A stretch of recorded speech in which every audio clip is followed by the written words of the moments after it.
जो औरत कल तक मैकडॉनल्ड्स में झूठे बर्तन धो रही थी, झाड़ू पोछा लगा रही थी, वो एकदम इस देश की सबसे ताकतवर और सबसे ज्यादा कंट्रोवर्शियल मिनिस्टर्स में से कैसे शामिल हो जाती। टेलीविजन में आदर्श बहू का प्रतीक बनने वाली तुलसी विरानी असल जिंदगी में अपने सबसे करीबी मित्र के घर तोड़ने की एलिगेशन और कंट्रोवर्सी में गिर जाती, क्योंकि अपने दोस्त के हस्बैंड से ही शादी करने के आरोप में पकड़ी जाती। आखिर इन एलिगेशंस के पीछे कितनी सच्चाई थी और कितनी सिर्फ मीडिया की गॉसिप या पॉलिटिकल टारगेटिंग। जिस महिला ने 2019 के चुनाव में राहुल गांधी को धूल चटा दी, गांधी परिवार के अहंकार को तोड़ के रख और जिसको पूरे देश ने जायंट किलर का नाम दिया, उसी औरत को 2024 के बाद बीजेपी ने धीरे धीरे साइडलाइन क्यों कर दिया? क्या उनके ये बैठे पॉलिटिकल एग्रेशन का कोई नतीजा था,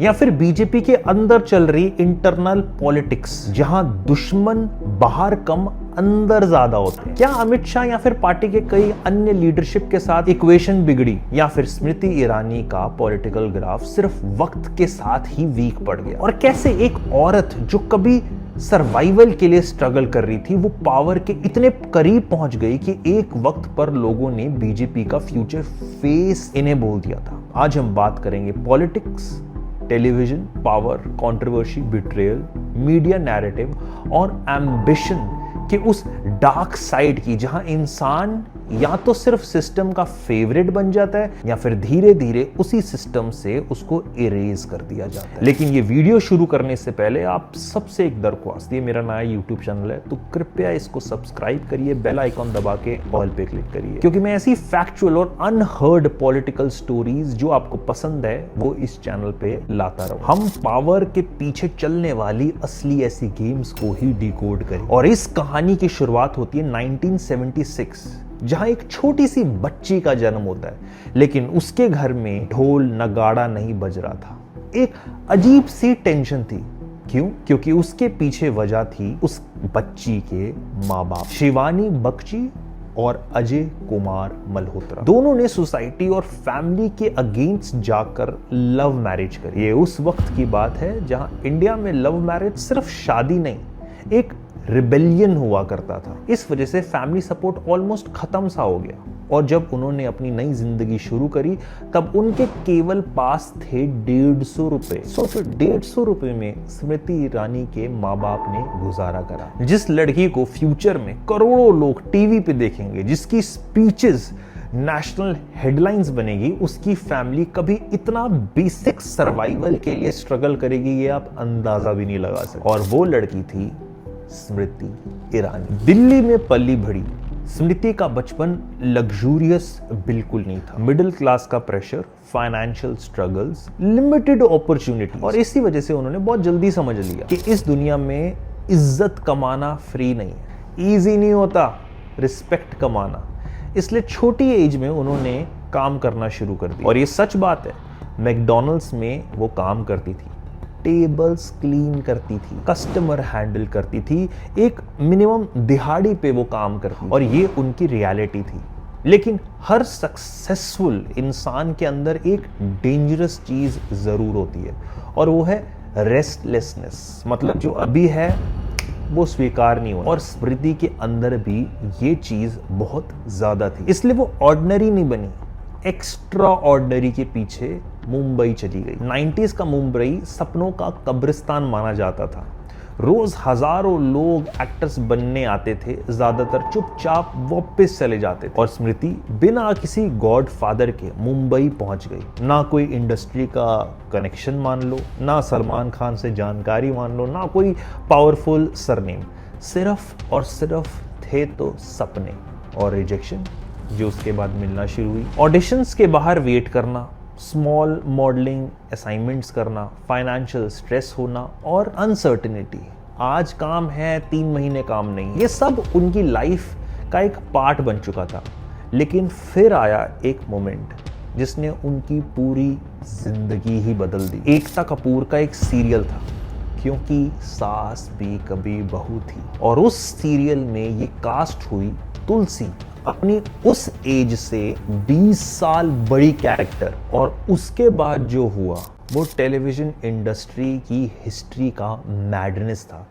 लोग टीवी के सामने ना बैठे रहते थे, घर घर में तुलसी की बात हुआ करती थी। स्मृति ईरानी सिर्फ एक एक्ट्रेस नहीं थी, वो एक इमोशन बन गई थी, एक आइडल बहू बन चुकी थी। लेकिन जितनी फास्ट ये फेम होती है ना, उतनी ही फास्ट पर्सनल लाइफ आपकी मीडिया खराब कर। रिपोर्ट्स, गॉसिप कॉलम्स और इंडस्ट्री डिस्कशन में उनके रिलेशनशिप को लेकर बहुत बातें चलने लगी। कुछ लोगों ने क्लेम किया कि उनका रिलेशनशिप उनकी एक क्लोज फ्रेंड की मैरिज टूटने की वजह से हुआ, लेकिन इन बातों को लेकर कभी कोई कॉन्क्रीट पब्लिक प्रूफ सामने बिल्कुल नहीं आया। और पॉलिटिक्स और सेलिब्रिटी वर्ल्ड में कई बार रूमर्स, ये जो अफवाहें होती हैं, ये रियलिटी बन के सर्कुलेट हो जाती है। लेकिन एक चीज क्लियर, स्मृति ईरानी कंट्रोवर्सी से डरने वालों में से नहीं। लेकिन असली शौक तब लगा जब उन्होंने टेलीविजन इंडस्ट्री की सेफ दुनिया छोड़कर पॉलिटिक्स ज्वाइन करी। और ऑनेस्टली उस वक्त लोग हंस रहे थे, टीवी एक्ट्रेस एक नेता बनेगी सिर्फ फेमस फेस है, 2 दिन में डिसअपियर हो जाएगी ये। लेकिन लोग एक चीज समझ नहीं पाए, स्मृति ईरानी कैमरा के सामने सिर्फ एक्टिंग नहीं कर रही थी, वो पब्लिक की साइकोलॉजी समझ रही थी। और पॉलिटिक्स में सबसे बड़ा हथियार वही होता है। भाजपा ज्वाइन करने के बाद उन्होंने एग्रेसिवली काम शुरू करा, पब्लिक स्पीकिंग इंप्रूव करी, डिबेट्स में बहुत तीखी इमेज बनाई और पार्टी में अपना होल्ड और ज्यादा स्ट्रॉन्ग करा। और धीरे धीरे वो टीवी एक्ट्रेस से पॉलिटिकल वॉरियर बन गई। फिर आता है 2024 और भाजपा ने उन्हें भेजा अमेठी। अमेठी की खास बात क्या थी? जो लोग पॉलिटिक्स जानते हैं वो ये जानते हैं कि गांधी परिवार का वो होम ग्राउंड था। और उस वक्त मीडिया को लगने लगा ये सिर्फ एक फॉर्मेलिटी इलेक्शन हो रहे हैं, हमें पता है असली कौन जीतने वाला है, राहुल गांधी।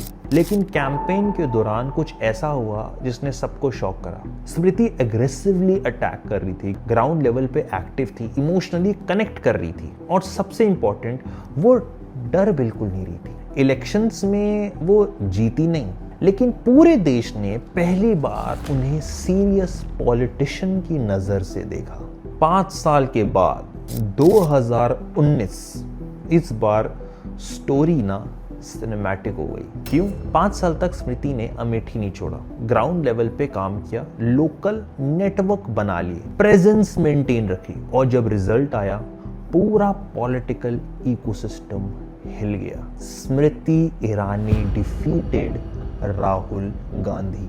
अमेठी जो गांधी परिवार का होम ग्राउंड माने जाने वाला, दशकों से स्ट्रॉन्ग होल्ड माना जाता था, वहां एक फॉर्मर टीवी एक्ट्रेस ने पॉलिटिकल अर्थक्वेक ले आए। उस दिन मीडिया ने इन्हें एक नाम दिया, जायंट किलर। लेकिन कहते हैं पॉलिटिक्स में सक्सेस परमानेंट नहीं होती, और शायद ये स्मृति ईरानी की स्टोरी का डार्केस्ट पार्ट था। जैसे जैसे उनकी पावर बढ़ी वैसे वैसे कंट्रोवर्सी भी बढ़ती चली गई। कभी कुछ स्टेटमेंट्स को लेके आउटरीच, कभी ऑपोजिशन अटैक करने लगे, कभी सोशल मीडिया ट्रोलिंग होने शुरू हो गई। और फिर धीरे धीरे पॉलिटिकल सर्कल्स में एक और डिस्कशन शुरू हुआ, क्या स्मृति ईरानी बीजेपी के अंदर कुछ लीडर्स को अनकंफर्टेबल कर रही है? क्या उनका ये जो एग्रेसिव सा स्टाइल है ये प्रॉब्लम बना रहा है, या फिर पार्टी के अंदर कुछ अलग स्ट्रैटेजी चल रही है? ऑफिशियली कोई क्लियर आंसर कभी सामने आया नहीं, लेकिन हमने ये देखा 2024 के बाद उनका पॉलिटिकल ग्राफ क्लियरली नीचे जाता हुआ दिखा। और वही औरत जो एक वक्त बीजेपी की एग्रेसिव नेशनल फेस में कोट होती थी, वो सडनली हेडलाइन से गायब हो गई। पॉलिटिक्स में ये बहुत डेंजरस सिग्नल होता है, क्योंकि पॉलिटिक्स में हर डिफीट विजिबल नहीं होती, कई ऐसी हार होती हैं जो खामोशी में होती है। तो स्मृति ईरानी को पसंद करो या ना करो या उन्हें क्रिटिसाइज करो, एक चीज डिनाई नहीं कर सकते, उनकी स्टोरी ऑर्डिनरी नहीं थी। 150 रुपए क्या होते हैं? स्ट्रगल करने वाली उस फैमिली से मैकडॉनल्ड्स में काम करने वाली लड़की, टीवी की बिगेस्ट बहू, फिर नेशनल पॉलिटिशियन, फिर जायंट किलर, और फिर पॉलिटिकली साइड लाइन्ड। ये सिर्फ एक सक्सेस स्टोरी नहीं है, ये एक पावर की स्टोरी है और पावर की दुनिया में कोई परमानेंट हीरो कभी नहीं होता, सिर्फ प्रेयर्स होती हैं, सिर्फ दुआएं होती हैं और जो गेम समझ गया वो टिक गया और बाकी सब इतिहास बन जाते हैं। इस टाइप की वीडियो आपको कैसी लगी नीचे कमेंट्स में ज़रूर बताइए और अगर आपको लगता है कि मैं कुछ चेंज करूं, कुछ स्टाइल में, कुछ टॉपिक्स में, उसकी भी सजेशन प्लीज़ नीचे कमेंट्स में बताइए। ये वाले चैनल पे तो भाई जो आप बोलोगे उस टाइप की वीडियो बन जाएगी। शुक्रिया।